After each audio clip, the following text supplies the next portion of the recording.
옛날 옛적의 한 마을에 월선이라는 과부가 살고 있었지요. 30 중반의 나이에 남편을 여인 이 여인은 마을에서도 손꼽히는 미인이었답니다. 허나 말수가 적고 고유한 성품이라 사람들은 그저 멀찌감치서 바라만 볼 뿐이었지요. 아이고, 저 월선 과부 참 곱기도 하지 그러게 말이야. 저런 미인이 혼자 사는 게 안타깝기도 하고 하지만 어쩌겠어.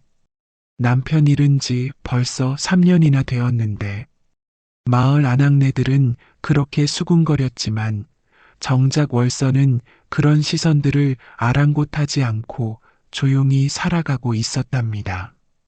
그녀의 집은 마을 끝자락에 있었는데 앞으로는 맑은 개울이 흐르고 뒤로는 울창한 숲이 펼쳐져 있었지요. 월선의 하루는 늘 같았습니다. 새벽에 일어나 우물에서 물을 길어다가 밥을 짓고 마당을 쓸고 빨래를 하고 바느질을 하며 하루를 보냈지요. 가끔 마을에 장을 보러 나가기도 했지만 그마저도 꼭 필요한 일이 아니면 나가지 않았답니다. 월선이 저 여자 참 신기하게 살기도 해 맞아. 남편 없이 혼자서도 제법 잘 사내 하지만 밤에 혼자 있으면 무섭지 않을까? 이웃 할머니들은 그렇게 걱정하기도 했지만 월선은 혼자 있는 것을 오히려 편안해 했답니다. 남편이 죽은 지 꼭 3년째 되던 해 월선 과부에게는 이상한 일이 생기기 시작했답니다. 밤마다 몸이 달아올라 견딜 수가 없어서 차가운 장독 속에 몸을 담그고 나서야 겨우 진정이 되곤 했지요. 아이고, 이게 무슨 병인지 모르겠네. 몸이 이렇게 달아오르다니. 월선 과부는 혼잣말을 중얼거리며 밤마다 괴로워했답니다. 그 열기가 얼마나 심했던지 한겨울에도 얇은 적삼만 입고 지낼 정도였지요. 심지어 눈이 내리는 날에도 문을 활짝 열어놓고 지냈답니다. 이상하네. 예전에는 추위를 많이 탔는데 월선은 자신의 몸에 일어나는 변화를 이해할 수 없었습니다. 마을의 전바치 할머니를 찾아가 물어보기도 했지요. 할머니, 제가 요즘 몸이 너무 뜨거워서 견딜 수가 없어요. 허허, 그것 참 이상한 일이구나. 혹시 무슨 꿈이라도 꾸었느냐? 아니요, 특별한 꿈은. 하지만 전바치 할머니도 명확한 답을 주지 못했답니다. 그러던 어느 날 뒷산에 나무를 캐러 갔다가 붉은 줄무늬가 선명한 구렁이 한 마리가 죽어 있는 것을 발견했지요. 보통 같으면 그냥 지나칠 일이었건만 월선은 그 구렁이를 보는 순간 마음이 이상해졌습니다. 허허, 이 불쌍한 것 그냥 두고 갈 수가 없네. 그 구렁이는 다른 뱀들과는 달랐습니다. 몸집이 제법 컸고 비늘이 햇빛에 반짝거렸지요. 그리고 이상하게도 죽었는데도 생생해 보였답니다. 월선은 구렁이를 집으로 가져와 독한 술에 담가 뱀술을 빚었답니다. 마을 사람들이 뱀술이 몸에 좋다고 하는 말을 들은 적이 있었거든요. 이 술을 마시면 몸의 열기가 가라앉을지도 모르겠구나. 그렇게 중얼거리며 일주일 동안 술에 우렸답니다. 매일 저녁 항아리를 들여다보며 기다렸지요. 드디어 그날 밤 한 잔을 마시고 잠이 들었습니다. 뱀술은 생각보다 독했고 목구멍을 타고 내려가며 몸 전체에 차가운 기운이 퍼졌지요. 꿈속에서 월선은 살결이 차가운 사내와 만났습니다. 그 사내는 키가 훤칠하고 눈동자가 구슬처럼 맑았지요. 얼굴은 잘생겼지만 어딘지 모르게 신비로운 느낌이 들었답니다. 말없이 월선을 품었고 월선도 그 차가운 품에 파묻혔습니다. 당신은 누구십니까? 나는 내가 부른 자다 제가 불렀다고요? 내가 나를 삼켰으니 이제 우리는 하나다. 그 꿈이 얼마나 생생했던지 깨고 나서도 한참을 헤어나올 수가 없었답니다.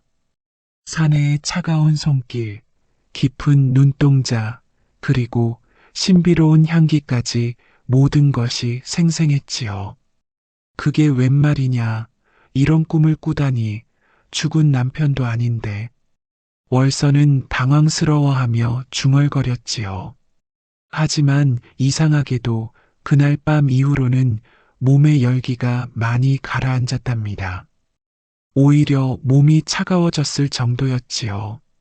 신기하네. 정말 뱀술이 효과가 있었나? 그런데 그 일이 있고 난 뒤부터 월선의 배가 불러오기 시작했답니다. 한 달, 두 달이 지나면서 배는 점점 더 불러왔지요. 마을 사람들이 수군거리기 시작했습니다. 저 과부가 어찌 된 일인고? 혹시 어디서 남정네를 만난 게 아닐까? 아니면 귀신이라도 붙은 건 아닐까? 아이고, 그런 말 하지 마라. 무서우니까. 여자들은 모여 앉아 월선 이야기로 꽃을 피웠지요. 어떤 이는 밤에 이상한 남자가 드나드는 것을 봤다고 하고, 어떤 이는 꿈에서 뱀이 나타났다고도 했답니다. 하지만 월선은 아무에게도 말하지 않고 뱃속 아이에게 달이라는 이름을 붙여주었답니다. 달이야, 너는 어떤 아이일까? 엄마가 잘 키워줄게. 사람들이 뭐라고 해도 신경 쓰지 말거라. 월선은 매일 밤 배를 쓰다듬으며 아이에게 말을 걸었지요. 신기한 것은 뱃속 아이가 반응하는 것 같다는 것이었습니다. 월선이 말을 걸면 뱃속에서 움직임이 느껴졌지요. 임신 기간 동안 월선은 더욱 조용해졌습니다. 마을에 나가는 일도 줄이고 대부분의 시간을 집에서 보냈지요. 그리고 가끔 뒷산에 올라가 구렁이를 발견했던 그 자리에 앉아 있곤 했답니다. 달이야, 내 아버지는 어떤 분일까? 월선은 혼자 중얼거렸지요. 꿈속의 그 사내가 정말 아이의 아버지인지 알 수 없었지만 어쩐지 그런 것만 같았답니다. 10달이 지나 남자아이가 태어났지요. 아이는 피부가 창백하고 눈동자가 구슬처럼 맑았답니다. 꼭 꿈속에서 만났던 그 사내를 닮았지요. 월선은 그 아이를 상추라고 부르며 정성껏 길렀습니다. 상추야, 넌 정말 예쁘구나. 이 엄마의 소중한 아들이야. 상추는 다른 아이들과는 조금 달랐습니다. 여름에도 그늘을 좋아했고 뜨거운 것을 싫어했지요. 그리고 가끔 밤에 울음소리가 마치 뱀이 우는 것 같다고 마을 사람들이 수군거렸답니다. 하지만 월선에게는 세상에서 가장 사랑스러운 아이였지요. 우리 상추는 참 신기한 아이구나. 다른 아이들보다 똑똑한 것 같아. 상추는 말을 일찍 배웠고 걸음마도 빨랐습니다. 하지만 다른 아이들과 어울리는 것을 별로 좋아하지 않았지요. 대신 혼자서 놀기를 좋아했답니다. 엄마, 저는 왜 다른 아이들과 다른가요? 다르지 않아, 상추야. 그저 특별할 뿐이야. 특별하다는 게 뭐예요? 남들보다 더 소중하다는 뜻이야. 월선은 상추를 더욱 애지중지했습니다. 마을 사람들의 시선이 부담스럽기도 했지만 상추만 있으면 세상 모든 것이 괜찮았지요. 세월이 흘러 상추는 훌쩍 자라서 월선댁의 머슴 노릇을 하게 되었답니다. 마을 사람들은 그를 상추머슴이라 불렀지요. 성품이 순하고 일도 잘했지만 어딘지 모르게 신비로운 구석이 있었습니다. 상추 저 아이 참 신기하게 생겼어. 그러게 어머니를 닮았는지 이쁘기도 하고 하지만 어딘지 모르게 남다른 구석이 있지 않나? 맞아. 특히 눈빛이 범상치 않아. 상추 머슴은 힘이 셌고 농사일을 잘했습니다. 하지만 뜨거운 날씨를 유난히 싫어해서 여름에는 주로 새벽이나 저녁에 일을 했지요. 그리고 물을 좋아해서 틈만 나면 개울에서 목욕을 했답니다. 엄마, 저는 왜 이렇게 물을 좋아하는 걸까요? 글쎄다, 아마 태어날 때부터 그런 성격인가 보구나. 그런데 가끔 물속에 있으면 숨을 안 쉬어도 괜찮은 것 같아요. 그런 말 하지 마라. 위험하니까. 월서는 상추의 이상한 능력들을 알고 있었지만 누구에게도 말하지 않았습니다. 혹시 사람들이 이상하게 생각할까봐 걱정이 되었거든요. 상추가 20살이 되던 해 월서는 그에게 장가들 이야기를 꺼냈습니다. 상추야, 너도 이제 장가갈 나이가 되었구나. 예, 어머니. 하지만 저를 좋아해 줄 색시가 있을까요? 물론이지. 우리 상추가 얼마나 착하고 잘생겼는데. 월서는 마을의 까투리라는 색시를 염두에 두고 있었습니다. 까투리는 마을에서 소문난 색시였는데 똑똑하기로도 유명했답니다. 까투리 색시 말씀이시죠? 그래, 넌 벌써 알고 있었구나. 예, 시장에서 몇 번 본 적이 있어요. 참 이쁘더라고요. 그럼 어머니가 중매를 서볼까? 상추는 부끄러워하며 고개를 끄덕였습니다. 사실 그도 까투리를 좋아하고 있었거든요. 월선이 중매를 서서 두 사람의 혼례가 정해졌습니다. 까투리의 부모도 상추를 마음에 들어 했고 상추도 까투리를 좋아했으니 모든 것이 순조로웠지요. 까투리는 좋은 아이야. 너와 잘 어울릴 거야. 고맙습니다, 어머니. 제가 잘할게요. 그래, 까투리를 잘 대해주거라. 여자는 사랑으로 키우는 거야. 월서는 아들의 결혼을 진심으로 축복했습니다. 이제 상추도 가정을 꾸리고 행복하게 살 수 있을 것 같았거든요. 혼례날이 다가와 상추 머슴이 처가로 가는 길이었습니다. 월서는 대문 앞에서 그의 뒷모습을 보며 문득 이상한 느낌이 들었답니다. 그 걸음걸이, 그 뒷모습, 어디서 본 것 같은데. 상추가 산길로 접어들면서 햇빛에 비친 그의 모습이 묘하게 익숙했습니다. 그러다 상추가 돌아서서 인사할 때 번뜩 깨달았지요. 그 눈동자가 꿈속에서 만났던 그 사내의 눈과. 월서는 가슴이 두근거렸지만 그냥 우연의 일치라고 생각하려 했답니다. 하지만 마음 한구석에서는 불안한 기운이 스멀스멀 올라왔지요. 설마 그럴 리가. 하지만 월서는 혼자 중얼거리며 집으로 들어갔습니다. 그런데 이상하게도 몸이 다시 차가워지기 시작했지요. 한편 상추 머슴이 산길을 가고 있을 때 갑자기 큰 구렁이 한 마리가 나타났답니다. 그 구렁이는 몸집이 어른 팔뚝만 하고 비늘이 햇빛에 번쩍거렸지요. 상추는 그 구렁이를 보는 순간 이상한 기분이 들었습니다. 어라, 이놈이 누구냐? 구렁이가 사람 말을 하는 게 아니겠습니까? 상추 머슴은 깜짝 놀라 주저앉았답니다. 뱀이 말을 하다니 놀랄 것 없다. 나는 이 산의 신령이니까. 그런데 넌 누구냐? 어째 냄새가 익숙하구나. 구렁이는 상추 머슴 주위를 빙빙 돌며 냄새를 맡았지요. 그러면서 혀를 날름거리며 공기를 맛보기도 했답니다. 이상하다. 분명 내 냄새가 나는데 어디서 맡은 냄새일까? 상추 머슴은 무서워서 벌벌 떨었지만 이상하게도 그 구렁이가 완전히 낯설지는 않았습니다. 어딘지 모르게 친근한 느낌마저 들었지요. 아, 이제 알겠다.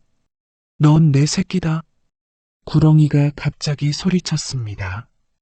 예, 무슨 말씀이신지 널 낳은 여인이 나를 삼켰으니 넌 내 피를 이은 자다. 이제 널 거둬야겠다. 상추머슴은 벌벌 떨며 대답했지요. 아, 아니, 저는 지금 혼례를 올리러 가는 길입니다. 혼례를 마치고 다시 오겠습니다. 혼례라. 그것도 중요한 일이긴 하지. 좋다. 그럼 반드시 돌아와야 한다. 약속이다. 예, 예, 꼭 돌아오겠습니다. 만약 약속을 어기면 그때는 내가 사랑하는 사람에게 해가 갈 것이다. 구렁이는 으르렁거리며 그렇게 말하고 연기처럼 사라졌답니다. 상추머슴은 식은땀을 흘리며 겨우 처가에 도착해서 까투리 색시와 혼례를 올렸지요. 혼례식은 성대하게 치러졌고 마을 사람들도 많이 참석했답니다. 상추야, 축하한다. 까투리도 예쁘고 상추도 잘생겼네. 잘 살아라. 두 사람아. 사람들의 축복을 받으며 혼례를 마친 두 사람은 신방으로 들어갔지요. 첫날 밤 까투리 색시는 상추머슴과 이야기를 나누던 중 그의 허리춤에 이상한 흔적을 발견했답니다. 마치 비늘 같은 무늬가 희미하게 보였지요. 서방님, 이게 무엇인가요? 마치 뱀 비늘 같은데, 아, 그것은. 상추머슴은 어쩔 수 없이 자신의 출생과 오늘 산에서 일어난 일을 모두 털어놓았습니다.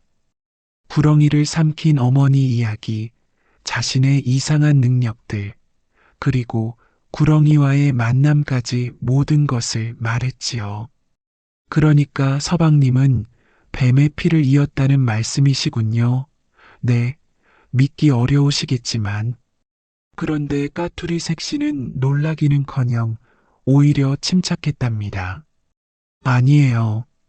저도 어릴 때부터 이상한 일들을 많이 봤거든요. 정말입니까? 네, 우리 할머니께서 무당이셨어요. 그래서 이런 일들이 그리 낯설지 않아요. 까투리는 상추의 손을 잡으며 말했지요. 그 구렁이 제가 달래보겠어요. 하지만 목숨값은 바꿔 입는 것 뿐이에요. 그게 무슨 말씀이시오? 속옷까지 다 바꿔 입는 거예요. 제가 서방님 옷을 입고 서방님은 제 치마 속에 겹겹이 포개 입으시는 거죠. 이상한 제안이었지만 상추머슴은 다른 방법이 없어 그렇게 하기로 했답니다. 까투리는 어릴 때부터 꾀가 많기로 소문났거든요. 하지만 정말 위험한 일이 아닙니까? 걱정 마세요. 제게 묘책이 있어요. 까투리는 품속에서 이상한 항아리를 꺼내 보였습니다. 세 개의 구멍이 있는 연적이었지요. 이게 뭐지요? 우리 할머니께서 물려주신 보물이에요. 어려울 때 쓰라고 하셨어요. 어떤 물건인가요? 첫 번째 구멍에서는 먹을 것이, 두 번째 구멍에서는 보물이, 세 번째 구멍에서는 그건 마지막에 써야 해요. 까투리는 신비로운 표정으로 말했지요. 할머니께서 이렇게 말씀하셨어요. 이 연적은 생명과 죽음을 가르는 경계에 있는 물건이니 함부로 쓰지 말고 정말 위급할 때만 써라고요. 다음 날 아침 두 사람은 옷을 바꿔 입기 시작했습니다. 까투리는 상추의 바지 저고리를 입고 상추는 까투리의 치마 저고리를 입었지요. 그리고 화장도 서로 바꿔서 했답니다. 어떤가요? 제가 남자처럼 보이나요? 네, 정말 신기해요. 완전히 다른 사람 같아요. 서방님도 여자로 변하니까 꼭 저 같아요. 두 사람은 서로를 보며 웃었지요. 하지만 속으로는 긴장하고 있었답니다. 그럼 이제 가볼까요? 네, 하지만 조심하세요. 걱정 마세요. 제가 다 계획을 세워뒀어요.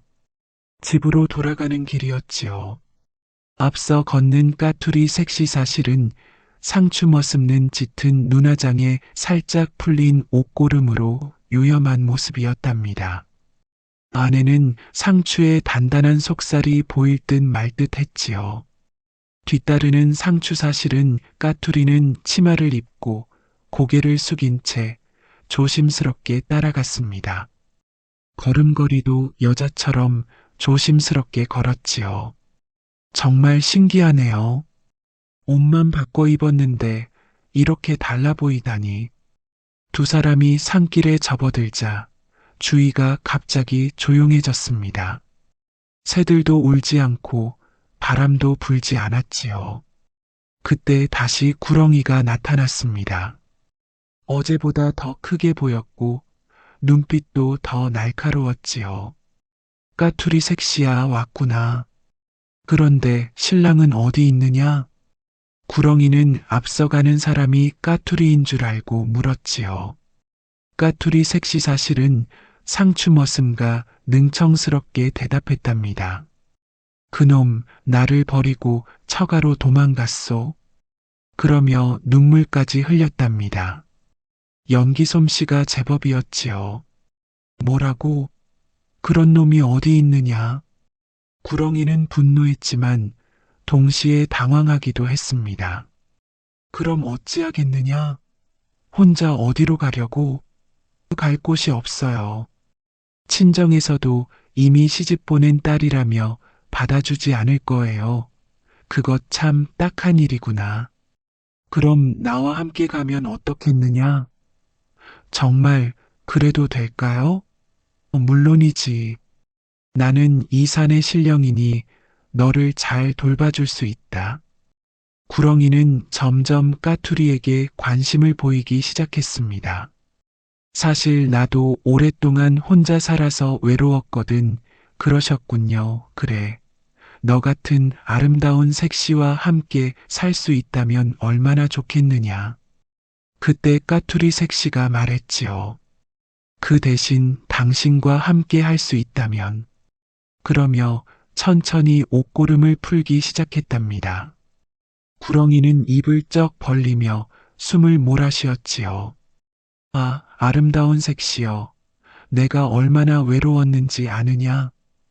저도 외로웠어요. 남편은 저를 버리고 그런 바보 같은 놈은 잊어라. 내가 더 잘해줄 테니까. 구렁이는 점점 까투리에게 빠져들었습니다. 그 아름다운 모습과 애절한 표정에 완전히 넋을 잃었지요. 그런데 저는 너무 배가 고파요. 아, 그래? 그럼 내가 뭔가 구해다 줄까? 아니에요. 제게 좋은 물건이 있어요. 그때였습니다. 까투리 색시가 품에서 연적을 꺼냈답니다. 구렁이는 그 신기한 모양의 항아리를 보고 눈을 휘둥그렇게 뜨고 말았지요. 그게 뭐냐? 참 신기하게 생겼구나. 이걸 드시지요. 먹을 것이 나오거든요. 배고프시지 않으세요? 오, 그런 신기한 물건이 있느냐? 까투리 색시는 첫 번째 구멍을 손가락으로 툭 건드렸습니다. 그러자 하얀 쌀이 물처럼 쏟아져 나왔지요. 구렁이는 신이 나서 그 쌀을 받아 먹었답니다. 오, 이게 뭐냐? 이렇게 맛있는 쌀은 처음이다. 맛있으시죠? 더 드릴까요? 그럼, 더 주거라. 구렁이가 냠냠 먹고 있을 때 까투리 색시는 두 번째 구멍을 건드렸습니다. 이번에는 번쩍이는 황금이 쏟아져 나왔답니다. 이건 황금이 아니냐? 맞아요. 이것도 드세요. 아니, 황금을 어떻게 먹냐? 이 황금은 특별해요. 드시면 몸이 더욱 강해져요. 구렁이는 반신반의하며 황금 조각 하나를 입에 넣었습니다. 그러자 정말로 몸에 힘이 솟는 것 같았지요. 오, 정말 신기하구나. 하나 더. 구렁이가 신이 나서 바라보고 있을 때 까투리 색시가 마지막 구멍 앞에 손을 가져다 대었습니다. 이건 마지막 선물이에요, 마지막. 뭐가 나오는 거냐? 특별한 것이에요. 하지만 조심하셔야 해요. 까투리 색시는 갑자기 표정이 바뀌더니 마지막 구멍을 손바닥으로 세게 쳤습니다. 구렁이 이놈, 썩 꺼져라. 그러자 구멍에서 검은 연기와 함께 날카로운 칼날이 번개처럼 뿜어져 나와 구렁이의 몸을 찔렀답니다. 구렁이는 비명을 지르며 몸부림쳤지요. 아, 이게 무슨 속았구나. 내 놈이 상추구나. 허허, 잘 속았지? 이놈아. 상추 머슴이 정체를 드러내며 말했답니다. 동시에 뒤에 숨어있던 까투리도 모습을 드러냈지요. 우리가 너를 속였다. 이럴 수가, 어떻게 이런 꾀를. 구렁이는 분노에 차서 소리쳤지요. 이놈들아, 내가 이렇게 죽을 줄 알았느냐? 나는 죽어도 너희를 가만두지 않을 것이다. 구렁이의 몸에서 검은 피가 흘러나왔습니다. 그 피가 땅에 떨어지자 주위의 풀들이 시들어 버렸지요. 내 피가 스며든 이 땅에서는 영원히 내 저주가. 구렁이는 마지막 힘을 다해 소리쳤답니다. 너희가 먹는 모든 것에 내 독이 스며들 것이다. 특히 붉은 열매는 조심하라.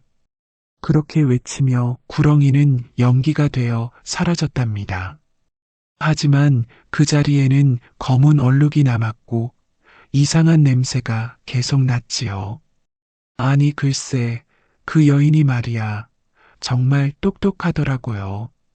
상추가 까투리를 바라보며 말했답니다. 몸은 속였지만 마음은 진실이었어요.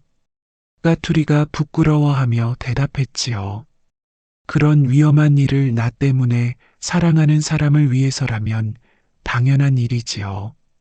두 사람은 서로를 껴안았답니다. 하지만 구렁이의 마지막 말이 계속 마음에 걸렸지요. 붉은 열매를 조심하라고 했는데 무슨 뜻일까요? 글쎄요, 혹시 모르니까 조심하는 게 좋겠어요. 멀리서 이 모든 일을 지켜보던 월선 과부가 있었지요. 그녀는 나무 뒤에 숨어서 모든 것을 보고 있었답니다. 아, 내 아들이, 내가 낳은 아이가. 월선은 눈물을 흘리며 중얼거렸지요. 그리고 자신도 모르게 몸이 차가워지는 것을 느꼈습니다. 나도 이미. 월선 과부는 자신이 이미 구렁이에게 잠식된 존재라는 것을 깨달았지요. 구렁이를 삼킨 그날부터 그녀의 몸에는 구렁이의 혼이 들어와 있었던 것입니다. 상추야, 미안하구나. 엄마가 잘못했어. 월선은 조용히 돌아서서 사라져갔답니다. 그녀의 모습이 점점 흐려지더니 마치 연기처럼 사라져버렸지요. 그 후 상추와 까투리는 행복하게 살며 연적으로 재물을 얻어 풍족한 생활을 했답니다. 연적의 첫 번째와 두 번째 구멍은 여전히 쌀과 황금을 내어주었거든요. 그것 참 희한한 일이었지요. 그 연적 덕분에 우리가 이렇게 잘 살게 되었으니 말입니다. 상추가 어느 날 말했지요. 정말 다행이에요. 그 무서운 구렁이도 없어졌고 말이에요. 까투리도 대답했답니다. 하지만 가끔 구렁이의 마지막 말이 생각나서 불안했지요. 하지만 조심해야 해요. 구렁이가 마지막에 무슨 말을 했는지 기억하세요. 맞아요. 죽어도 가만두지 않겠다고 했지요. 특히 붉은 열매는 절대 먹으면 안 될 것 같아요. 두 사람은 그 후로 매우 조심스럽게 살았답니다. 특히 음식을 먹을 때는 더욱 주의했지요. 시간이 지나면서 두 사람은 점점 그 일을 잊어갔습니다. 매일매일이 행복했고 연적 덕분에 부족한 것이 없었거든요. 여보, 우리 이렇게 행복해도 되는 걸까요? 물론이죠. 우리가 무슨 잘못을 했나요? 그렇긴 하지만 가끔 무서운 꿈을 꿔요. 무슨 꿈이요? 빨간 뱀이 나타나서 우리를 쫓아오는 꿈이요. 까투리는 가끔 악몽을 꾸었지만 상추는 별로 신경 쓰지 않았답니다. 그러던 어느 봄날 상추가 뒷산에 나무를 캐러 갔다가 이상한 것을 발견했지요. 구렁이가 죽었던 그 자리에 빨간 딸기들이 주렁주렁 열려 있는 것이었습니다. 이런 곳에 딸기가? 그 딸기들은 다른 딸기와는 달랐습니다. 색깔이 더 선명했고 크기도 더 컸지요. 무엇보다 향기가 너무나 달콤했답니다. 와, 이런 좋은 딸기가 까투리가 좋아할 텐데. 상추는 구렁이의 마지막 경고를 까맣게 잊어버렸습니다. 그 달콤한 향기에 취해서 정신을 잃었지요. 이렇게 예쁜 딸기를 까투리가 보면 얼마나 좋아할까? 상추는 기뻐하며 딸기를 따기 시작했습니다. 한 알, 두 알, 이윽고 바구니가 가득 찰 정도로 많이 땄지요. 이 정도면 충분하겠네. 상추는 흥얼거리며 집으로 돌아갔습니다. 길을 가는 동안에도 딸기 향기가 계속 났지요. 집에 도착한 상추는 까투리를 불렀습니다. 여보, 여보, 좋은 것 좀 보세요. 뭐예요? 그렇게 기뻐하시면서 딸기요.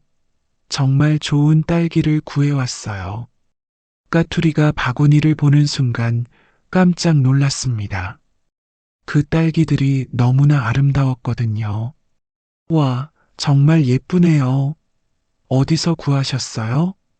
뒷산에서요. 이상하게도 그곳에만 이런 딸기가 열려 있더라고요. 뒷산이요? 혹시? 까투리는 무언가 불안한 기운을 느꼈지만 딸기의 달콤한 향기에 그 생각이 사라져 버렸습니다. 자, 이 딸기 좀 드셔보세요. 참 맛있어 보이지 않습니까? 정말 맛있어 보여요. 그럼 하나만.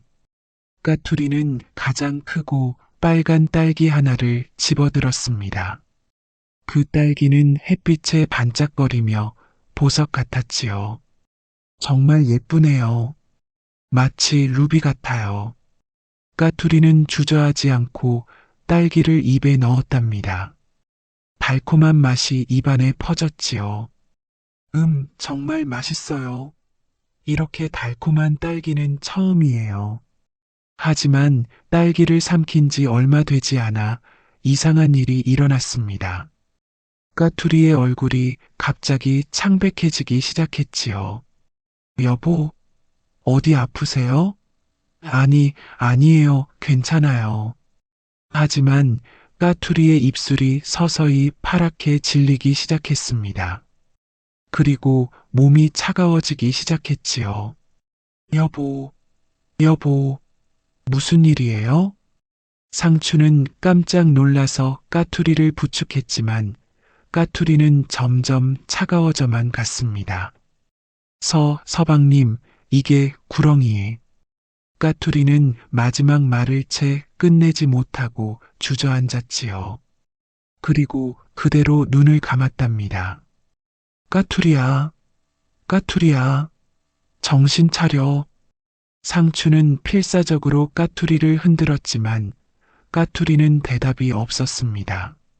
몸이 점점 더 차가워져만 갔지요. 아니야, 이럴 수가 없어. 까투리야. 상추는 절망에 빠져 울부짖었습니다. 그때 갑자기 구렁이의 마지막 말이 생각났지요. 붉은 열매는 조심하라. 그 딸기가. 상추는 이제야 깨달았습니다. 그 딸기가 구렁이의 복수였다는 것을 말이지요. 그런데 이상한 일이 또 일어났습니다. 까투리가 먹다 남긴 딸기가 상추의 손에 닿자 상추의 몸에서도 이상한 냄새가 나기 시작했지요. 이게 뭐지? 상추의 몸에서도 차가운 기운이 스며들기 시작했습니다. 까투리를 만진 손을 통해서 독이 전염된 것이었지요. 까투리야, 미안해. 내가 너를. 상추는 까투리를 껴안으며 중얼거렸습니다. 그러면서 자신도 점점 차가워져 갔지요. 그 구렁이 죽은 게 아니었어. 아니, 죽은 건 내가 아닌지도 몰라. 상추는 마지막 힘을 다해 중얼거렸습니다. 그리고 까투리를 꼭 껴안은 채 그대로 정적에 빠져들었지요. 다음 날 아침, 이웃집 할머니가 두 사람을 찾아왔다가 이 광경을 발견했습니다. 아이고, 이게 무슨 일이야? 할머니는 깜짝 놀라서 마을 사람들을 불렀지요. 사람들이 달려와 보니 상추와 까투리가 서로를 껴안은 채 차갑게 식어 있었답니다. 이상하네. 어제까지만 해도 멀쩡했는데 무슨 일이 일어난 걸까? 혹시 독이라도 먹었나? 사람들은 집안을 살펴보다가 바구니에 담긴 빨간 딸기들을 발견했습니다. 이 딸기들 좀 보세요. 참 이상하게 생겼네. 색깔이 너무 빨간 것 같은데? 마을의 전밭이 할머니가 와서 딸기들을 보더니 고개를 저었습니다. 이건 먹으면 안 되는 딸기야. 왜요, 할머니? 이 딸기는 원한을 품고 죽은 구렁이의 피로 자란 것이야. 먹으면 독이 돌아서 죽게 되지. 사람들은 모두 놀라며 딸기에서 멀리 떨어졌습니다. 그럼 이 두 사람이 그 딸기를 먹어서 그런 것 같구나. 불쌍한 것들. 허허, 이 이야기를 들은 사람들은 모두 고개를 끄덕였답니다. 그렇지, 욕망이라는 것이 그런 법이지. 한번 삼키면 끝까지 따라다니는 게 말이야. 구렁이를 삼킨 월선 과부도 그 구렁이의 피를 이은 상추도 결국은 그 업보에서 벗어날 수 없었던 거로구나. 마을 사람들은 그렇게 말하며 이 이야기를 후손들에게 전해주었답니다. 그러니까 아이들아, 아무리 맛있어 보이는 것이라도 함부로 먹으면 안 된다. 특히 정체를 알 수 없는 것들은 더욱 조심해야 해. 그리고 남의 원한을 사지 말아야 해. 원한은 언젠가 반드시 되돌아오거든.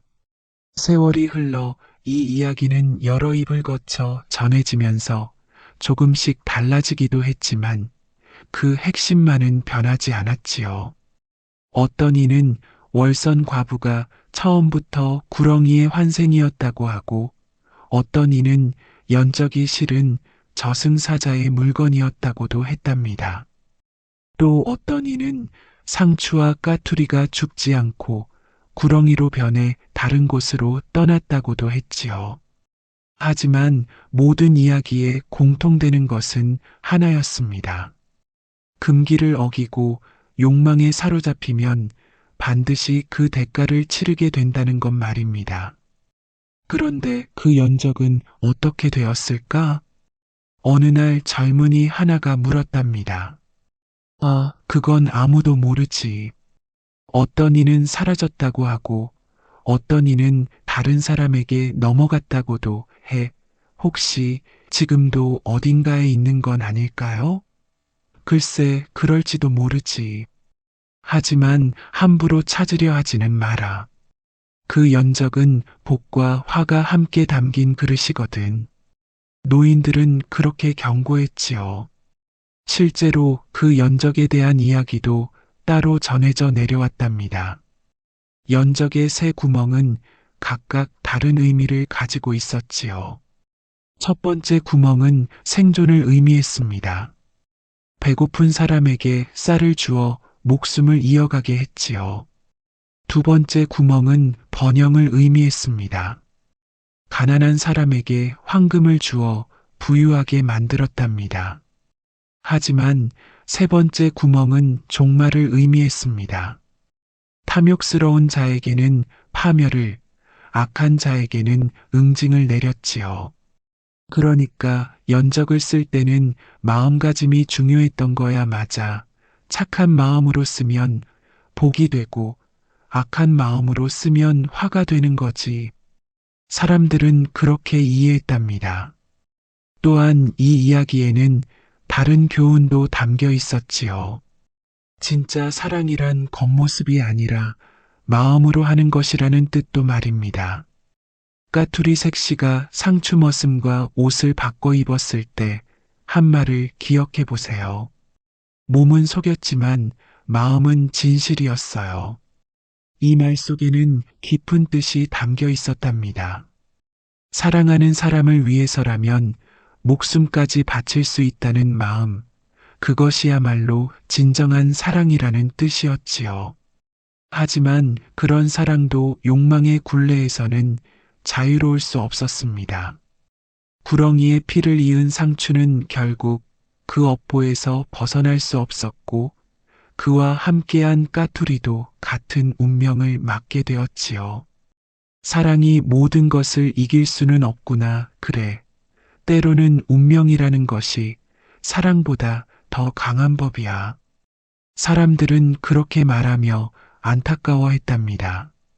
그럼에도 불구하고 상추와 까투리의 사랑은 아름다웠습니다. 서로를 위해 목숨을 걸고 끝까지 함께 했으니까 말이지요. 그들의 사랑만큼은 진짜였어. 맞아. 죽음도 그들을 갈라놓지 못했으니까. 이 이야기를 들은 젊은 연인들은 상추와 까투리를 본받고 싶어 했답니다. 물론 그들의 운명은 본받고 싶지 않았지만 말이지요. 우리도 저렇게 서로를 사랑하고 싶어 하지만 조심해야 해. 탐욕을 부리면 안 되거든. 젊은이들은 그렇게 다짐했답니다. 시간이 흘러 이 이야기는 점점 더 많은 사람들에게 알려졌답니다. 그리고 그때마다 조금씩 다른 버전으로 전해지기도 했지요. 어떤 지방에서는 연적이 3개가 아니라 7개의 구멍을 가진 것으로 전해지기도 했고, 어떤 곳에서는 구렁이가 용으로 변해서 하늘로 올라갔다고도 했답니다. 또 어떤 곳에서는 월선 과부가 마지막에 선녀가 되어 하늘로 올라갔다는 이야기도 있었고, 상추와 까투리가 죽지 않고 신선이 되었다는 이야기도 있었지요. 하지만 이야기의 핵심은 변하지 않았답니다. 욕망의 무서움과 사랑의 숭고함, 그리고 선택의 무게에 대한 이야기 말입니다.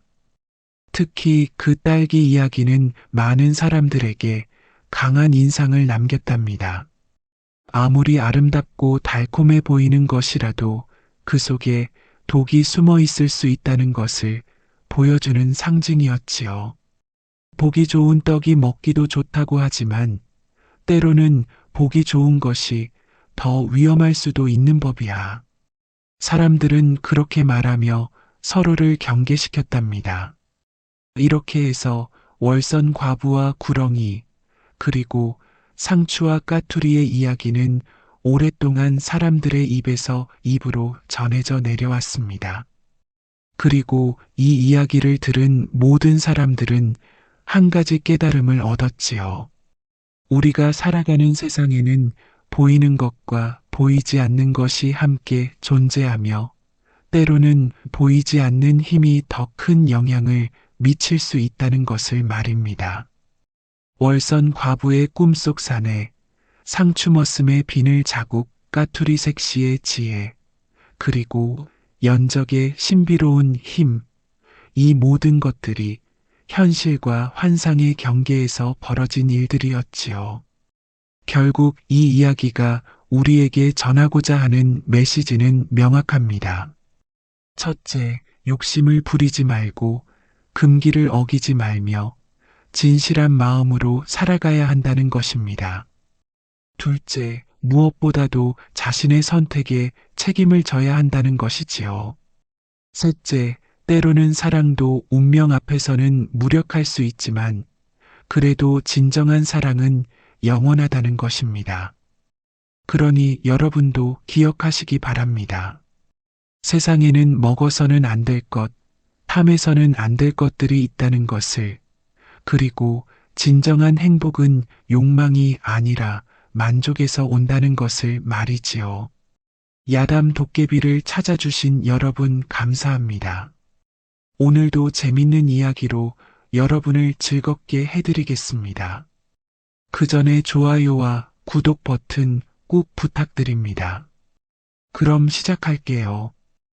오늘은 조선 중기 한 작은 읍내에서 벌어진 기묘하고도 감동적인 이야기를 들려드리려 하네. 겉으로는 바보 같아 보이지만 속으로는 누구보다 깊은 마음을 품고 있던 한 사내와 그를 진심으로 돌본 한 여인의 이야기라네. 옛날 조선 중기 경상도의 한적한 읍내에 백준호 대감이라는 분이 계셨다네. 그분은 젊은 시절 문과에 장원급제하여 한림학사를 지내셨고 학문이 높아 세자의 스승까지 지내셨던 존경받는 선비였다네. 집안은 대대로 청렴결백하기로 소문이 났고 백대감 역시 권력보다는 학문을 사랑하는 분이셨다네. 그런 백대감에게는 세 아들이 있었는데 맏아들과 둘째 아들은 아버지를 닮아 성실하긴 했지만 학문에 있어서는 그저 그런 정도였다네. 그런데 40이 넘어 얻은 막내 아들 백선유리는 달랐다네. 이 아이는 태어날 때부터 범상치 않았다네. 선유리는 걸음마를 시작하기도 전에 글자에 관심을 보였고 3살에 벌써 한글을 깨쳤다네. 4살 때는 천자문을 줄줄 외웠고 5살에는 간단한 한시를 지어 어른들을 깜짝 놀라게 했다네. 동네 서당에서도 백대감댁 막내는 천재라며 칭찬이 자자했다네. 하지만 선유리의 총명함이 드러날수록 형들의 얼굴은 어두워졌다네. 아무리 노력해도 막내만 못한 자신들이 초라해 보였고 아버지와 마을 사람들의 관심이 모두 선유리에게만 쏠리는 것이 괴로웠다네. 형들은 선유리를 보는 눈빛에서 시기와 질투를 감추지 못했고 때로는 일부러 모진 말을 하기도 했다네. 막내만 똑똑하면 뭘 하나. 우리는 바보 취급이잖아. 아버지도 막내만 귀여워하시고 우리는 안중에도 없으시는 것 같아. 이런 말들을 들을 때마다 선유리의 가슴은 아팠다네. 자신 때문에 형들이 상처받는 것을 보니 차라리 자신이 바보였으면 좋겠다는 생각이 들었다네. 그래서 7살 어느 날부터 선유리는 일부러 바보 흉내를 내기 시작했다네. 서당에서 글을 배울 때 선생님, 이 글자가 뭐예요? 하며 아는 척을 하지 않았고 집에서는 아버지, 1 더하기 1은 11이지요? 하며 해벌쭉 웃어 보였다네. 책을 읽을 때도 일부러 뒤집어 들고 이상해요. 글자가 거꾸로 서 있어요. 하며 순진한 척 했다네. 처음에는 가족들이 선유리가 갑자기 왜 이러지? 하며 걱정했지만 점점 정말 바보가 된 것으로 받아들이게 되었다네. 형들은 오히려 안도의 표정을 지었고 아버지는 실망스러워 하셨지만 그래도 막내를 따뜻하게 대해주셨다네. 마을 사람들도 처음엔 의아해했지만 시간이 지나면서 백대감댁 막내는 어릴 때 총명했는데 크면서 바보가 됐구나 하며 혀를 찼다네. 하지만 선유리는 이런 반응들을 보며 오히려 마음이 편해졌다네. 형들의 시선이 편해졌고 사람들의 기대도 사라졌으니까 말이지. 하지만 밤이 되면 이야기는 달랐다네. 모든 사람들이 잠든 깊은 밤, 선율이는 홀로 촛불을 켜고 책을 읽었다네. 낮에 바보 행세를 하느라 억눌렀던 지적 욕구가 밤에 터져 나왔던 것이지. 사서삼경은 물론이고 역사서, 문학서까지 닥치는 대로 읽어댔다네. 때로는 깊은 밤에 시를 지어보기도 하고 어려운 학문적 문제들을 혼자 고민해보기도 했다네. 하지만 이 모든 것을 낮에는 숨겨야 했고 그 외로움과 답답함은 이루 말할 수 없었다네. 진짜 자신을 드러낼 수 없는 삶이 이렇게 괴로운 줄 몰랐던 것이지. 그런 선율이에게 한 줄기 빛이 되어준 이가 있었으니 바로 서가영이라는 처녀였다네. 가영이는 원래 한양의 부유한 선비 집안 딸이었는데 그녀의 아버지 서판서가 억울한 누명을 쓰고 귀양을 간 뒤 가문이 몰락하여 홀어머니와 함께 이 작은 읍내로 내려온 것이었다네. 가영이의 아버지는 원래 정의롭고 청렴한 관리였는데 당시 권력을 잡고 있던 강무진 대감의 비리를 고발하려다 오히려 모함을 받아 유배를 당했다네. 그 과정에서 가사는 모두 몰수되었고 가영이와 어머니는 하루아침에 빈털터리가 되고 말았다네. 이 읍내로 내려온 지 몇 년이 지났지만 생활은 여전히 어려웠다네. 병약한 어머니를 돌보며 바느질과 빨래로 근근히 생계를 이어가야 했고 가끔은 마을의 책방에서 일을 도우며 용돈을 벌기도 했다네. 하지만 가영이는 어려운 상황에서도 늘 밝고 따뜻한 마음을 잃지 않았다네. 선율이가 처음 책방에 온 것은 10살 때였다네. 바보 행세를 하던 그였지만 책에 대한 갈망만은 숨길 수 없어서 종종 책방을 드나들었다네. 가영이는 그런 선율이를 보며 뭔가 특별함을 느꼈다네. 다른 아이들과는 다른 눈빛이 있었고 책을 보는 자세도 남달랐던 것이지. 선율아, 오늘은 어떤 책을 보고 싶으냐?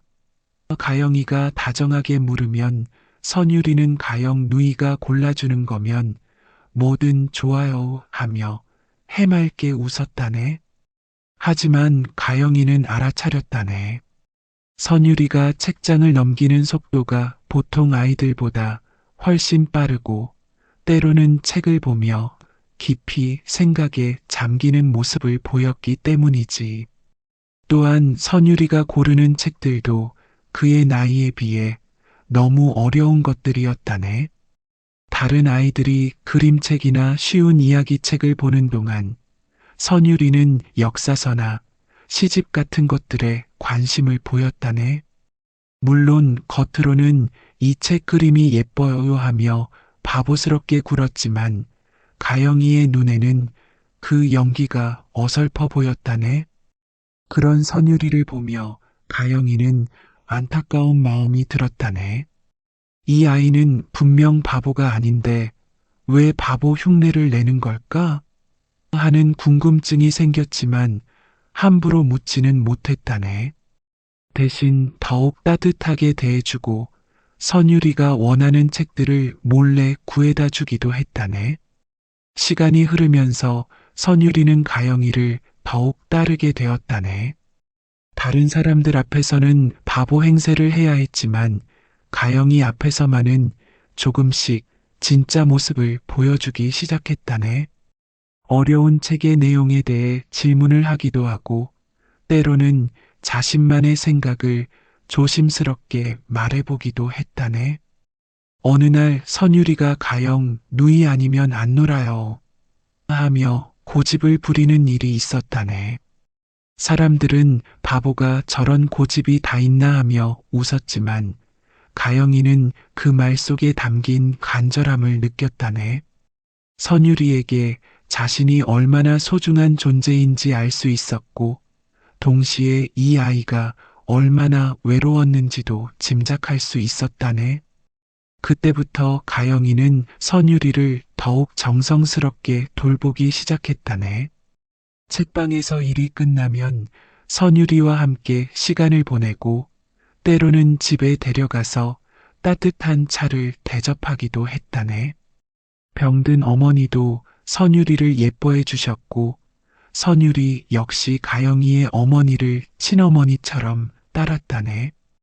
그렇게 몇 해가 흘러 선유리는 20살이 넘었고, 가영이도 18의 꽃다운 나이가 되었다네.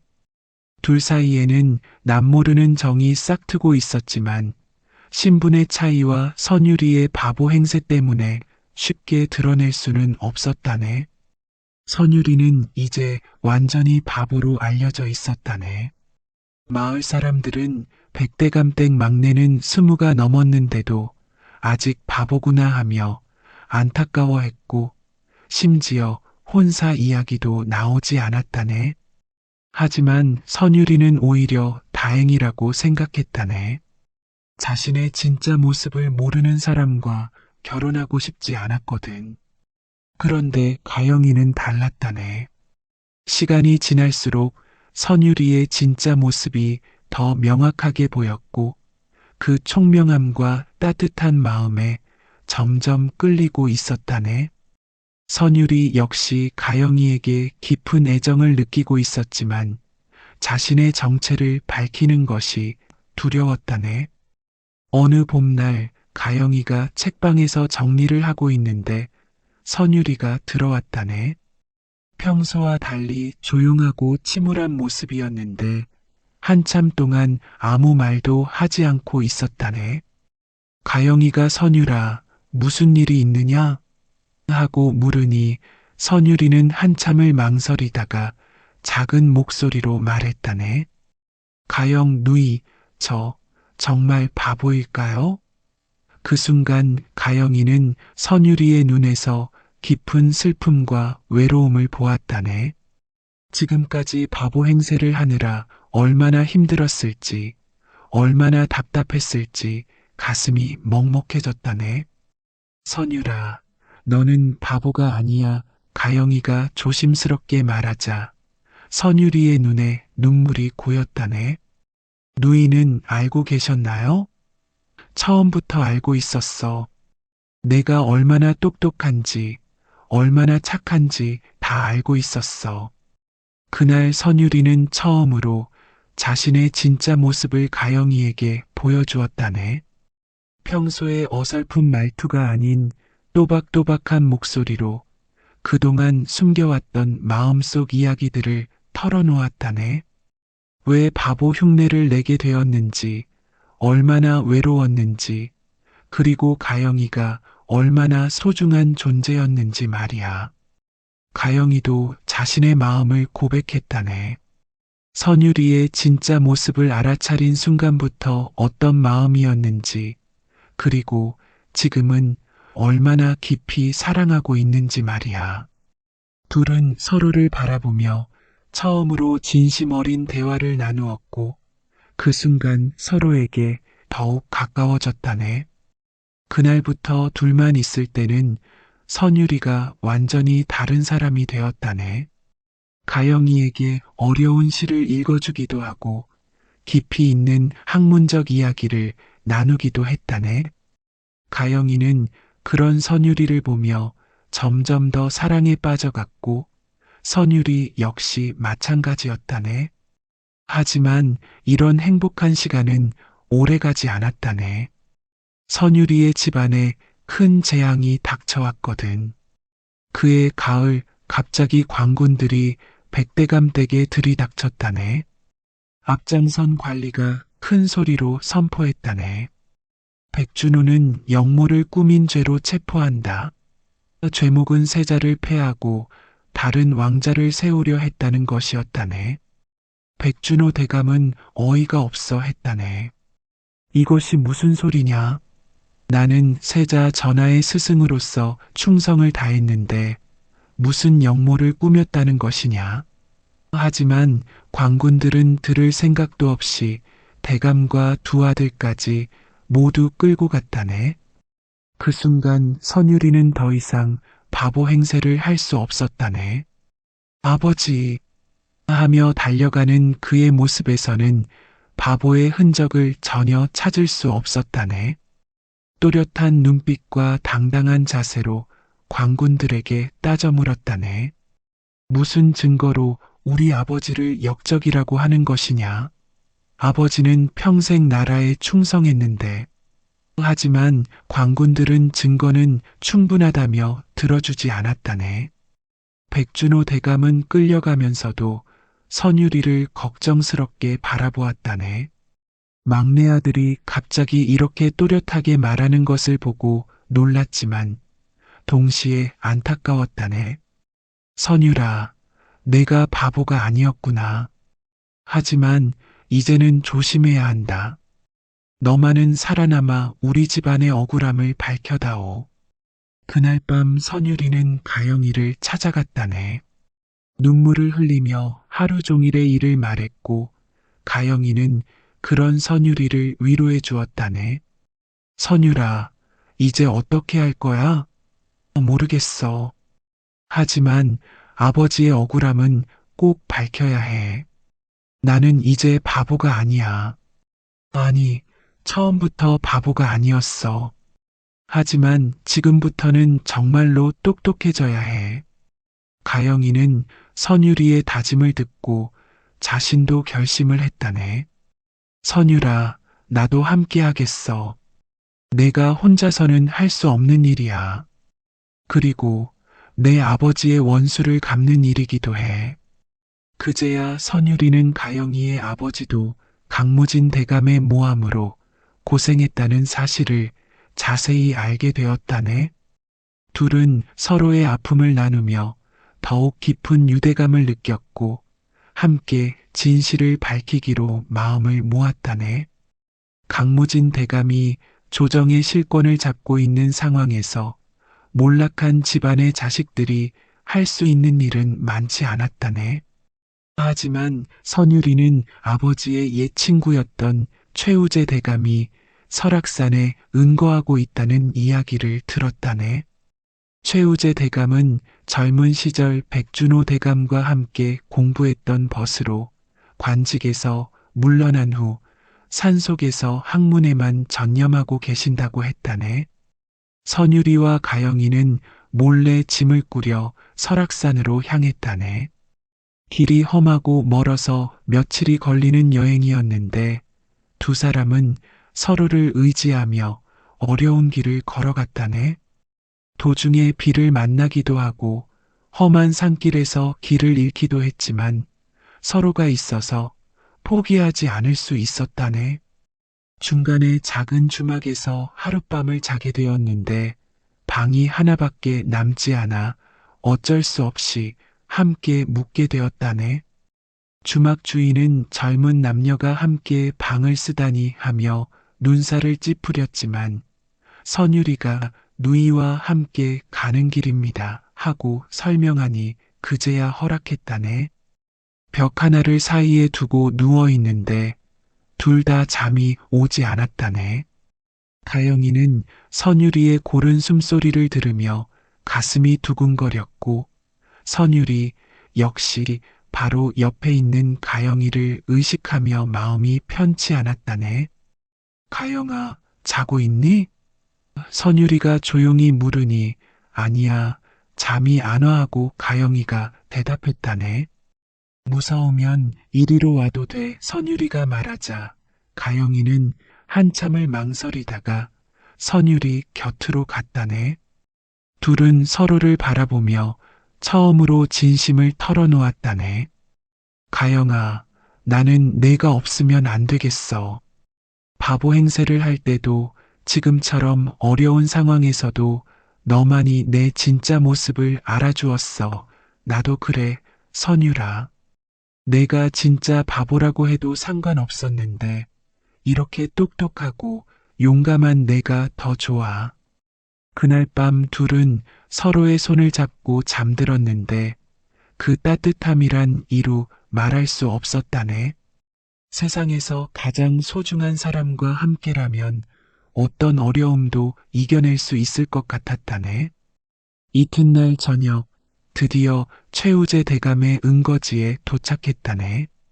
산속 깊은 곳에 자리한 작은 초가집이었는데 대감은 마당에서 국화를 기르며 한가로이 지내고 계셨다네. 선유리가 자신을 소개하자 최우재 대감은 깜짝 놀라며 반가워하셨다네. 이게 누구냐? 준호의 막내 아들이 아니냐? 그런데 내가 바보라고 들었는데 대감이 의아해하시자 선유리는 그동안의 사정을 자세히 말씀드렸다네. 바보 행세를 했던 이유부터 아버지가 억울한 누명을 쓴 일까지 모든 것을 털어놓았다네. 최우재 대감은 선유리의 이야기를 듣고 크게 탄식하셨다네. 그럴 줄 알았다. 준호가 영모를 꾸밀 리가 없지. 분명 누군가의 음모일 것이다. 요즘 강무진이 권력을 잡고 자신에게 방해가 되는 사람들을 하나씩 제거하고 있다는 소문을 들었는데 이번에는 내 아버지가 표적이 된 것 같구나. 대감은 선유리에게 과거를 보라고 권하셨다네. 내가 벼슬을 해야 아버지의 억울함을 밝힐 수 있을 것이다. 다행히 너는 바보로 알려져 있으니 가짜 신분으로 과거에 응시할 수 있을 것이다. 최우재 대감은 선유리에게 새로운 신분을 만들어 주셨다네. 멀리 떨어진 고향의 가난한 선비의 아들로 신분을 위조하고 추천서까지 써주셨다네. 또한 가영이에게는 내가 할 수 있는 일이 있을 것이다. 여자로서 접근할 수 있는 곳들이 있지 않겠느냐라고 조언해 주셨다네. 선유리는 최우재 대감의 도움으로 가짜 신분을 만들어 과거에 응시했다네. 그동안 숨겨왔던 실력을 마음껏 발휘할 수 있는 기회였다네. 첫 번째 시험인 초시에서부터 뛰어난 답안을 작성했고 복시와 전시까지 모두 최고 점수로 통과했다네. 특히 전시에서 임금님께서 내신 문제에 대한 선유리의 답안은 모든 시관들을 감탄시켰다네. 백성을 다스리는 근본은 무엇인가라는 문제에 대해 선유리는 백성의 마음을 헤아리고 그들의 어려움을 함께 나누는 것이 근본이라고 답하며 구체적인 정책 방안까지 제시했다네. 결국 선유리는 장원급제를 차지했다네. 시관들은 이런 인재가 어디서 나타났는가 하며 놀라워했고 임금님께서도 직접 선유리를 불러 면담을 하셨다네. 선유리는 임금님 앞에서도 당당하게 자신의 소신을 밝혔고 임금님은 그의 재능을 크게 인정하셨다네. 하지만 선유리의 급제 소식이 고향에 전해지자 사람들은 깜짝 놀랐다네. 백대감댁 바보가 장원급제를 했다니. 모든 사람들이 믿을 수 없어 했지만 이미 일은 벌어진 후였다네. 강무진 대감도 이 소식을 듣고 의심스러워했다네. 백준호의 아들이 갑자기 급제를 했다니 뭔가 수상하다 하지만 이미 관보에 실린 일이라 어쩔 수 없었다네. 대신 선유리를 예의주시하기 시작했다네. 한편 가영이는 더욱 위험한 일을 맡았다네. 강무진 대감의 집에 몰래 들어가 증거를 찾기로 한 것이었다네. 선유리는 걱정했지만 가영이는 여자가 할 수 있는 일이 있어. 나를 믿어줘 하며 단호히 말했다네. 가영이는 친모로 변장하여 강무진 대감댁에 들어갔다네. 다행히 대감댁에서는 새로운 친모에게 별다른 관심을 보이지 않았고 가영이는 며칠간 눈치를 보며 집안 구조를 파악했다네. 강무진 대감은 권력욕이 대단한 사람이었다네. 세자가 약하다고 생각하여 다른 왕자를 왕으로 세우려는 계획을 품고 있었고 이를 위해 충성스러운 신하들을 하나씩 제거하고 있었다네. 백준호 대감도 그 목록에 있었던 것이지. 가영이는 며칠간 기회를 노리다가 드디어 강무진 대감의 서재에 들어갈 수 있었다네. 깊은 밤 모든 사람들이 잠든 사이에 조심스럽게 문서들을 뒤졌다네. 그리고 마침내 중요한 문서함을 발견했다네.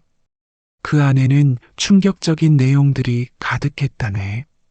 백준호 대감을 모함하기 위해 조작된 편지들, 가짜 증인들의 진술서, 그리고 세자를 패하고 다른 왕자를 세우려는 구체적인 계획서까지 있었다네.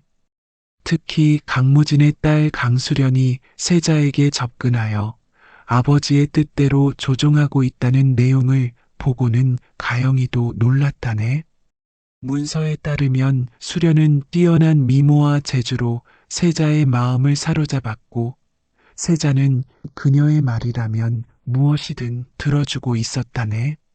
수련은 이를 이용해 아버지에게 유리한 정보들을 빼내고 동시에 세자를 약하고 우유부단한 모습으로 만들어 왕으로서의 자질을 의심받게 만들고 있었다네. 가영이는 재빨리 중요한 문서들을 베껴 적었다네. 밤새도록 작업을 해서 주요 증거들을 모두 베낄 수 있었다네. 하지만 새벽이 되어 서재를 나오려는 순간 강무진의 신복 도삼에게 들키고 말았다네. 인연이 여기서 뭘 하고 있는 거야? 도삼은 가영이를 붙잡고 호통을 쳤다네. 가영이는 청소를 하고 있었습니다 하고 변명했지만 도삼은 믿지 않았다네. 가영이의 치마 속에서 베껴 적은 문서들이 발견되자 도삼은 분노했다네. 이 간첩년이 누가 시켜서 이런 짓을 하는 거야. 도삼은 가영이를 별채로 끌고 가서 심하게 때리기 시작했다네. 말하지 않으면 죽여버리겠다 하며 위협했지만 가영이는 끝까지 입을 열지 않았다네. 채찍으로 등을 때리고 주먹으로 얼굴을 때려도 가영이는 모르겠습니다 하며 버텼다네. 피가 흘러도 온몸이 멍들어도 선유리와 그의 아버지를 생각하며 참았다네. 자신이 입을 열면 선유리도 위험해질 것을 알고 있었거든. 새벽까지 이어진 고문 끝에 가영이는 기절하고 말았다네. 도삼은 인연이 죽으면 안 되는데 하며 당황했다네. 강무진 대감에게 보고하기 전에 죽으면 큰일이었거든. 그래서 가영이를 방에 가둬두고 의원을 불렀다네. 하지만 가영이는 의식을 되찾자마자 도망칠 생각만 했다네. 온몸이 아팠지만 베껴 적은 문서만은 꼭 선유리에게 전해야 했다네. 다행히 문서들은 치마 속 깊숙한 곳에 숨겨두어서 발견되지 않았다네. 그날 밤 가영이는 간수가 잠든 틈을 타서 간신히 도망쳤다네. 온몸이 상처투성이었지만 선유리에게 가야 한다는 일념으로 걸어갔다네. 하지만 집에 도착하기 직전에 그만 쓰러지고 말았다네. 선유리가 가영이를 발견했을 때는 이미 의식을 잃은 상태였다네. 온몸이 피투성이이고 얼굴도 알아볼 수 없을 정도로 부어 있었다네. 가영아, 가영아 하며 울부짖는 선유리의 모습이 얼마나 애절했는지 모른다네. 급히 의원을 불러 치료를 받게 했지만 가영이는 며칠간 깨어나지 않았다네. 고열에 시달리며 헛소리를 하기도 했고 때로는 꿈속에서도 선유라, 문서를 가져왔어 하며 중얼거렸다네. 선유리는 밤낮으로 가영이 곁을 지키며 간병했다네. 죽을 따뜻한 물로 상처를 씻어주고 약을 먹여주고 열이 날 때는 젖은 수건으로 이마를 식혀주었다네. 가영아, 깨어나줘. 너 없이는 나도 살 수 없어 하며 눈물을 흘리는 모습이 보는 이의 가슴을 아프게 했다네. 가영이의 어머니도 딸의 상태를 보고 통곡했다네.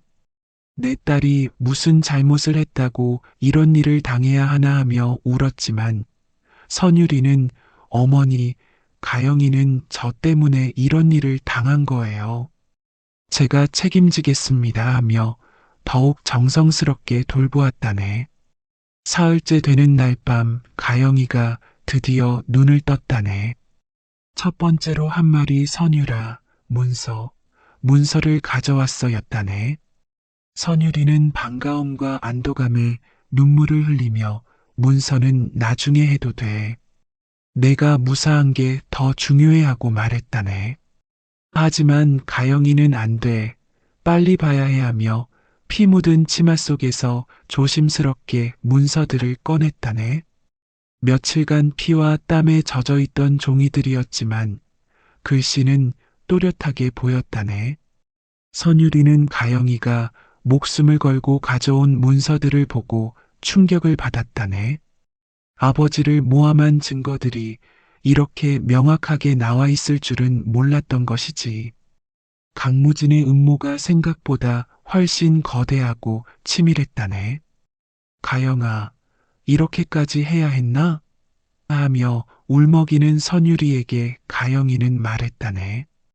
이건 내 아버지를 위한 것이기도 하지만 내 아버지의 원수를 갚는 일이기도 해.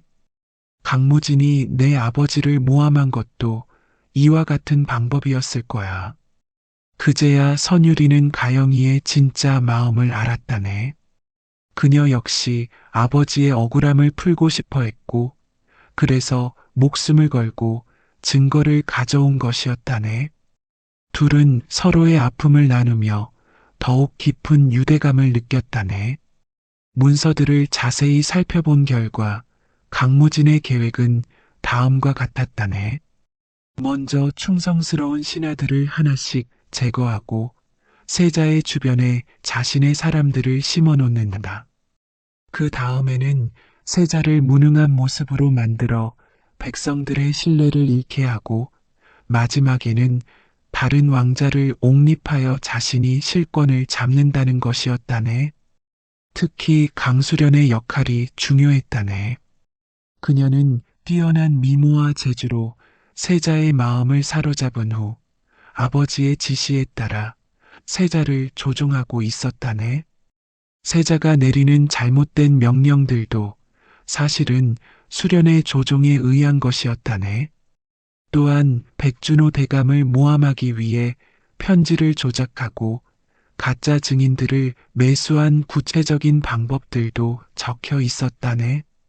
심지어 다른 충신들을 제거할 계획까지 상세하게 나와 있어서 이 문서만 있으면 강무진의 모든 죄상을 밝힐 수 있었다네.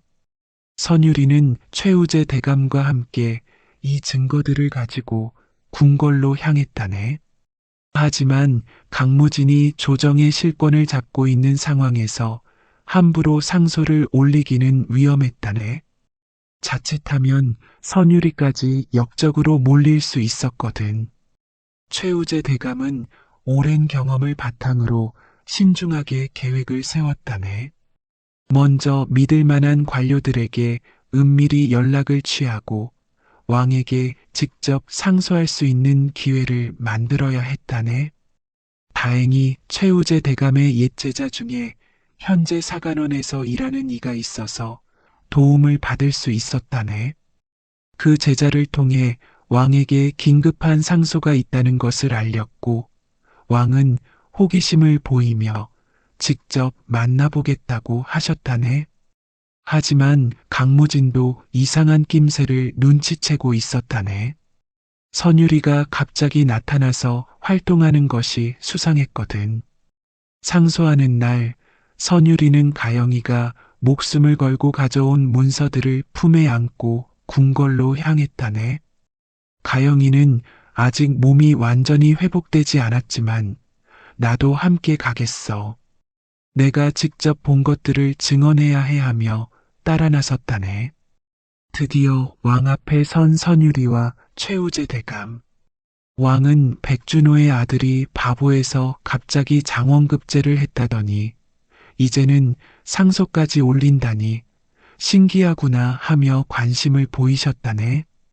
선유리는 당당하게 아뢰었다네.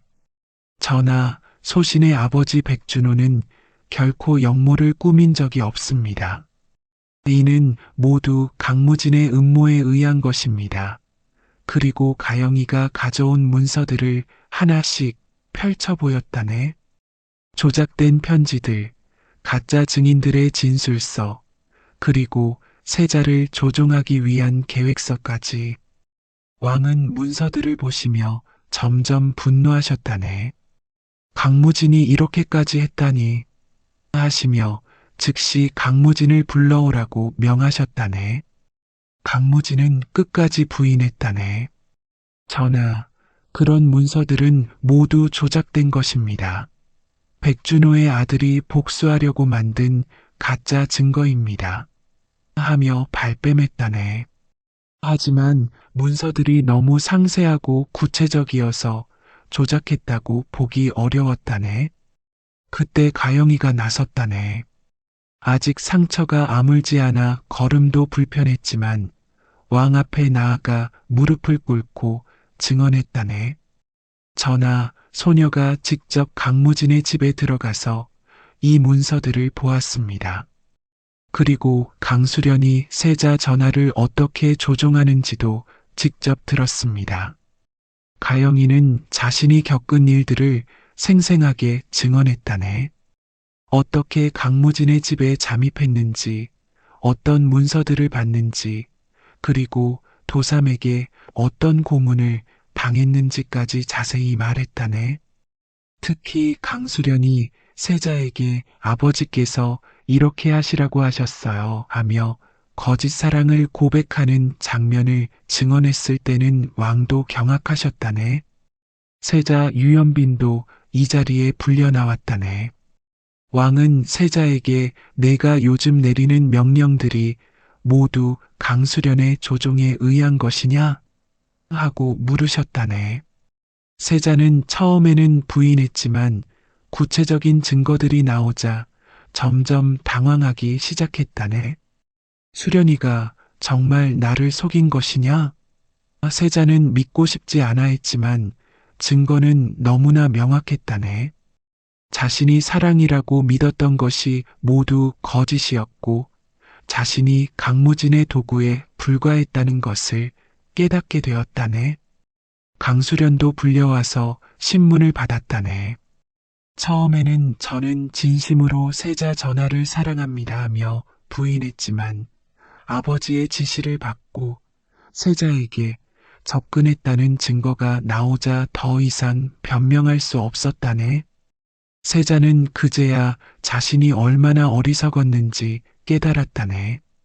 사랑이라고 믿었던 감정이 모두 조작된 것이었고 자신의 판단력도 흐려져 있었다는 것을 알게 되었다네. 아버지, 저는 왕이 될 자격이 없습니다 하며 통곡했다네. 하지만 왕은 내가 속은 것은 잘못이지만 진실을 깨달았으니 다시 시작할 수 있다 하시며 세자를 위로하셨다네. 그리고 선유리를 향해 내가 이 모든 진실을 밝혀냈으니 앞으로 세자의 스승이 되어 올바른 길로 인도해 주겠느냐? 하고 물으셨다네. 강무진 대감은 결국 모든 죄상이 밝혀져 사형을 당하게 되었다네. 하지만 왕은 자비를 베풀어 죽음 대신 평생 귀양을 보내기로 하셨다네. 강수련도 궁에서 쫓겨나 아버지와 함께 귀양살이를 하게 되었다네. 백준호 대감과 두 아들은 모든 누명이 벗겨져 다시 집으로 돌아올 수 있게 되었다네. 백준호 대감은 감옥에서 나오자마자 선유리를 꼭 껴안으며 내가 우리 집안을 구해주었구나 하며 눈물을 흘리셨다네. 또한 예전에 강무진의 모함으로 고생했던 다른 충신들도 모두 복권되었다네. 가영이의 아버지 서판서도 귀양에서 돌아올 수 있게 되었고 가족들은 오랜만에 상봉의 기쁨을 누렸다네. 선유리는 세자의 새로운 스승으로 임명되었다네. 왕은 백선유라, 내가 진짜 바보였다면 이런 일을 해낼 수 있었겠느냐? 내 진짜 모습을 숨기고 있었던 것이 오히려 다행이었구나. 이제는 내 능력을 마음껏 발휘하여 나라를 위해 일에 다호하시며 격려해 주셨다네. 세자 유연빈도 선유리를 진심으로 존경하게 되었다네. 선생님, 저를 올바른 왕이 될 수 있도록 가르쳐 주십시오 하며 겸손하게 배우려는 자세를 보였다네. 강수련에게 속았던 경험 때문에 처음에는 누구든 믿기 어려워했지만 선유리의 진실한 마음을 느끼며 점점 신뢰하게 되었다네. 모든 일이 해결된 후 선유리는 가영이에게 정식으로 청혼했다네. 가영아, 이 모든 일이 내가 있었기에 가능했어. 내가 목숨을 걸고 가져온 증거가 없었다면 아버지의 억울함을 풀 수 없었을 거야. 나와 결혼해 줄래? 가영이는 부끄러워하며 고개를 끄덕였다네. 선유라, 나도 너를 사랑해. 바보 행세를 할 때부터 지금까지 내 진짜 모습을 알아가는 것이 너무 좋았어. 두 집안 어른들도 이 혼사를 크게 기뻐하셨다네. 백준호 대감은 가영이가 아니었다면 우리 집안이 어떻게 되었을지 모른다. 이보다 더 좋은 며느리는 없을 것이다 하시며 가영이를 친딸처럼 아껴주셨다네. 서판서도 선유리는 내 딸의 생명의 은인이다. 그리고 무엇보다 진실한 마음을 가진 훌륭한 청년이다 하며 선유리를 사위로 받아들이는 것을 기뻐하셨다네. 혼례 준비는 두 집안이 힘을 합쳐서 성대하게 진행되었다네. 온 마을 사람들이 구경을 올 정도였는데 예전에 바보라고 놀렸던 선유리가 이제는 세자의 스승이 되고 아름다운 신부와 결혼하는 것을 보며 모두들 감탄했다네. 세상에 백대감댁 막내가 이렇게 출세할 줄 누가 알았겠어? 역시 사람은 겉모습만으로 판단하면 안 되는구나. 사람들은 이구동성으로 말했다네. 혼례식 날은 봄날의 화창한 날씨였다네. 복숭아꽃과 벚꽃이 만발한 가운데 거행된 혼례식은 마을 사람들의 축복 속에서 성대하게 치러졌다네. 선유리는 당당한 신랑감이었고 가영이는 세상에서 가장 아름다운 신부였다네.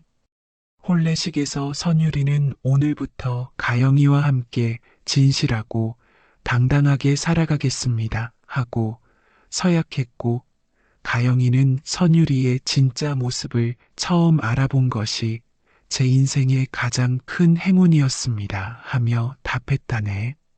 손님들 중에는 왕에서 보내신 축하 사신도 있었고 세자 유연빈도 직접 참석하여 축하해 주었다네. 선생님의 결혼을 축하합니다. 선생님처럼 진실한 사랑을 하는 사람이 저를 가르쳐 주시니 더욱 든든합니다 하며 정중하게 인사했다네. 최우재 대감도 산에서 내려와 혼례식에 참석하셨다네. 선유라, 내가 바보 행세를 그만두고 진짜 모습을 드러낸 것이 참 다행이다. 그리고 가영이 같은 현명한 아내를 만난 것도 큰 복이다 하시며 축복해 주셨다네. 혼례식이 끝난 후에는 마을 잔치가 벌어졌다네. 평소에 선유리를 바보라고 생각했던 사람들도 이제는 그를 존경하며 축하해 주었다네. 우리가 얼마나 어리석었는지 모르겠다. 선유리를 바보라고 생각한 것이 부끄럽다 하며 사과하는 사람들도 많았다네. 혼례날 밤 신혼방에서 선유리와 가영이는 처음으로 부부가 되었다네. 창호지 너머로 달빛이 은은하게 비치는 가운데 둘은 그동안의 모든 고생을 잊고 행복한 시간을 보냈다네. 도련님, 이제 정말 바보 흉내는 그만 내셔야 해요. 가영이가 수줍게 말하자 선율이는 그럼 이제 아씨가 내 진짜 모습만 보면 되겠구나 하며 다정하게 답했다네. 가영아, 너를 만난 것이 내 인생 최고의 행운이야. 바보 행세를 할 때도 어려운 일을 겪을 때도 내가 곁에 있어서 견딜 수 있었어. 나도 그래, 선율아. 내 진짜 모습을 알아가는 것이 너무 재미있고 행복했어. 둘의 다정한 대화 소리가 깊은 밤까지 이어졌고 행복한 웃음소리가 창밖으로 새어나왔다네. 마침 그날 밤은 보름달이 떠 있어서 온 세상이 은빛으로 물들어 있었는데 그 아름다운 달빛이 새로운 부부의 앞날을 축복해 주는 것 같았다네. 그 후 선율이는 뛰어난 학식과 성품으로 세자를 훌륭하게 가르쳤다네. 세자는 선율이의 지도를 받으며 점점 현명한 군주가 되어갔고 백성들도 세자 전하가 많이 달라지셨다 하며 기뻐했다네. 가영이는 현명하고 정숙한 아내가 되어 남편을 내조했다네. 때로는 선율이가 어려운 정치적 문제에 고민할 때 지혜로운 조언을 해주기도 했고 집안을 알뜰히 돌보며 화목한 가정을 만들어 나갔다네. 둘 사이에는 곧 예쁜 자식들이 생겨났다네. 첫째는 아들이었는데 아버지를 닮아 총명하면서도 어머니를 닮아 마음씨가 착했다네.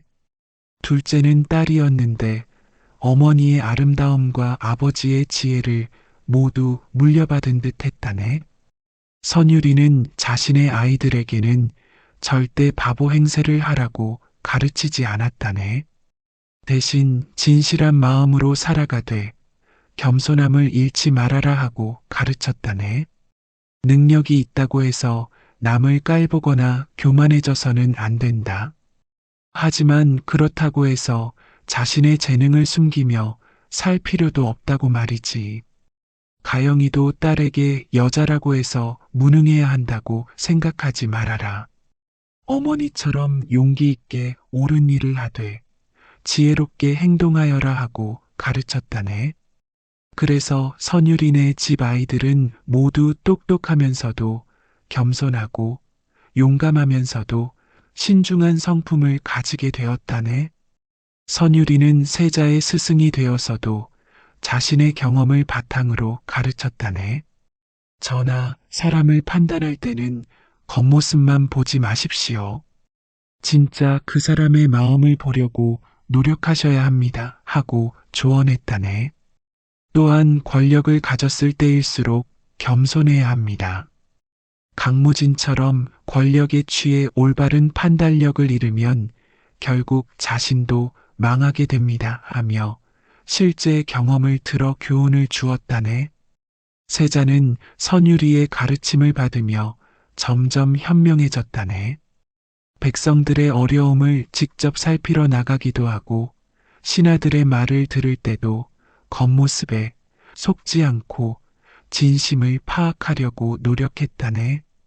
그래서 나중에 왕이 되었을 때는 성군으로 불리게 되었다네.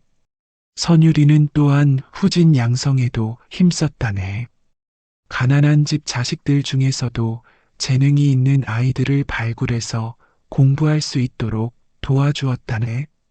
재능은 집안이나 신분과 상관없이 나타날 수 있다 하며 많은 인재들을 길러냈다네. 선율이와 가영이의 이야기는 마을 사람들에게도 큰 교훈이 되었다네. 사람들은 이제 누군가를 바보라고 쉽게 판단하지 않게 되었고 외모나 첫인상만으로 사람을 평가하는 것을 경계하게 되었다네. 또한 어려운 일이 생겼을 때 혼자서 해결하려 하지 말고 믿을 만한 사람들과 함께 힘을 합쳐야 한다는 교훈도 얻었다네. 선율이가 혼자였다면 결코 아버지의 억울함을 풀 수 없었을 것이고 가영이 역시 선유리의 도움 없이는 위험한 일을 해낼 수 없었을 것이라는 것을 알았거든. 마을에는 새로운 전통이 생겨났다네. 매년 선유리와 가영이의 결혼 기념일에는 마을 잔치를 벌이며 젊은이들에게 진실한 사랑과 용기에 대한 이야기를 들려주게 되었다네. 그리고 누군가 어려운 일을 당했을 때는 마을 사람들이 모두 힘을 합쳐 돕는 것이 당연한 일이 되었다네. 책방도 더욱 번창하게 되었다네. 가영이가 운영하던 작은 책방이 이제는 마을에서 가장 큰 서점이 되었고, 많은 사람들이 책을 읽으며 지혜를 쌓는 곳이 되었다네. 특히 어린 아이들이 가영이 누나처럼 똑똑해지고 싶어요 하며 열심히 공부하는 모습이 보기 좋았다네. 세월이 흘러 선유리와 가영이는 중년이 되었지만 여전히 서로를 사랑하며 화목하게 살았다네. 선유리는 조정에서 높은 벼슬을 하며 나라를 위해 일했고, 가영이는 현명한 내조로 남편을 도우며 자식들을 훌륭하게 키웠다네. 두 사람의 자식들도 모두 훌륭하게 자라났다네. 첫째 아들은 아버지처럼 과거에 급제하여 관리가 되었고, 딸은 어머니처럼 현명하고 아름다워 좋은 혼처를 만나 행복하게 살았다네. 모두 부모의 가르침을 잘 받아 정직하고 성실한 사람들이 되었다네. 선유리는 나이가 들어서도 여전히 총명했지만 젊었을 때처럼 자신의 능력을 과시하지는 않았다네. 대신 후배들을 가르치고 격려하는 일에 더 많은 시간을 보냈다네. 진짜 지혜로운 사람은 자신의 지식을 다른 사람들과 나누는 사람이다 하고 말하며 말이지. 가영이도 나이가 들수록 더욱 품이 있고 지혜로운 여인이 되었다네. 어려운 사람들을 돕는 일을 계속했고, 특히 억울한 일을 당한 여인들을 도와주는 일에 힘썼다네. 내가 어려웠을 때 많은 도움을 받았으니 이제는 내가 남을 도울 차례다 하며 말이지. 두 사람의 이야기는 시간이 지나면서 더욱 널리 퍼져나갔다네. 다른 고을 사람들도 이 이야기를 듣고 감동받았고 자신들의 삶을 돌아보게 되었다네. 어떤 이는 나도 남을 겉모습만 보고 판단했구나 하며 반성했고, 어떤 이는 어려운 일이 있을 때 혼자 끙끙 앓지 말고 도움을 요청해야겠다 하고 다짐했다네. 또 어떤 이는 진실한 사랑이 무엇인지 알게 되었다 하며 자신의 연인이나 배우자를 더욱 소중히 여기게 되었다네. 특히 젊은이들 사이에서는 선유리와 가영이처럼 사랑하자 하는 말이 유행이 되었다네. 단순히 외모나 조건만 보고 결혼을 결정하는 것이 아니라 상대방의 진짜 마음과 성품을 알아가며 사랑하는 것이 중요하다는 것을 깨달았거든. 학자들 사이에서도 이 이야기가 회자되었다네. 재능을 숨기는 것과 겸손한 것은 다르다. 진실은 언젠가 드러나기 마련이다. 사랑하는 사람을 위해서라면 목숨도 걸 수 있어야 한다 같은 교훈들이 학문적으로도 의미 있게 받아들여졌다네. 선유리의 교육 방식은 후대 교육자들에게도 큰 영향을 미쳤다네.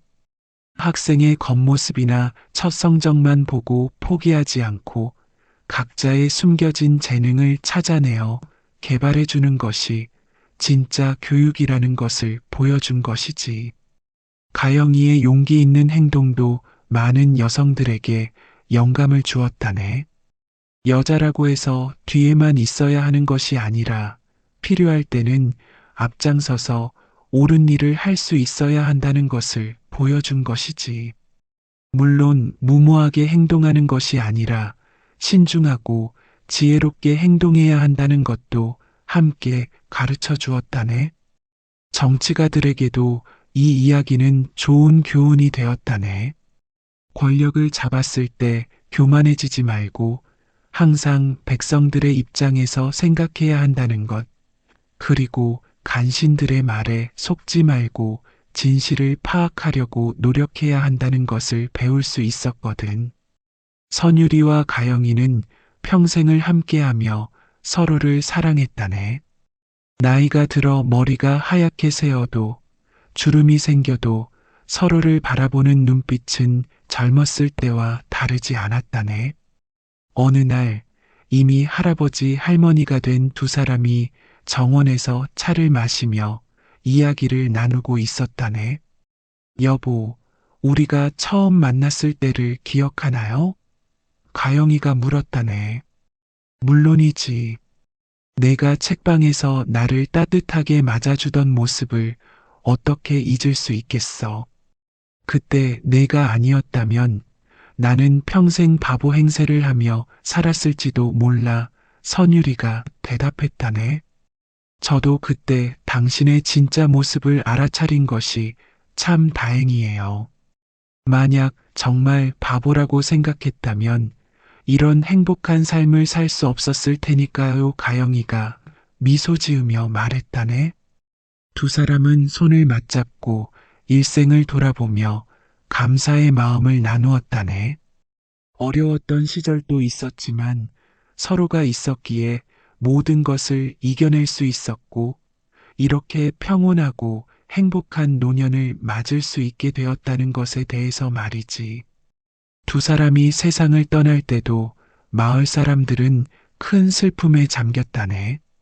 하지만 슬픔보다는 감사의 마음이 더 컸다네. 이 두 사람 덕분에 마을이 더욱 따뜻하고 지혜로운 곳이 될 수 있었고, 많은 사람들이 인생의 참된 가치를 배울 수 있었거든. 오늘 들려드린 백선율과 서가영의 이야기가 여러분의 마음에 따뜻한 감동을 남겨주었기를 바라고, 여러분도 이 두 사람처럼 진실하고 당당하게, 그리고 서로를 사랑하며 살아가시기를 바란다네. 다음에 또 좋은 이야기를 가지고 찾아뵙겠다네. 건강하시고 늘 행복하시길 바라네.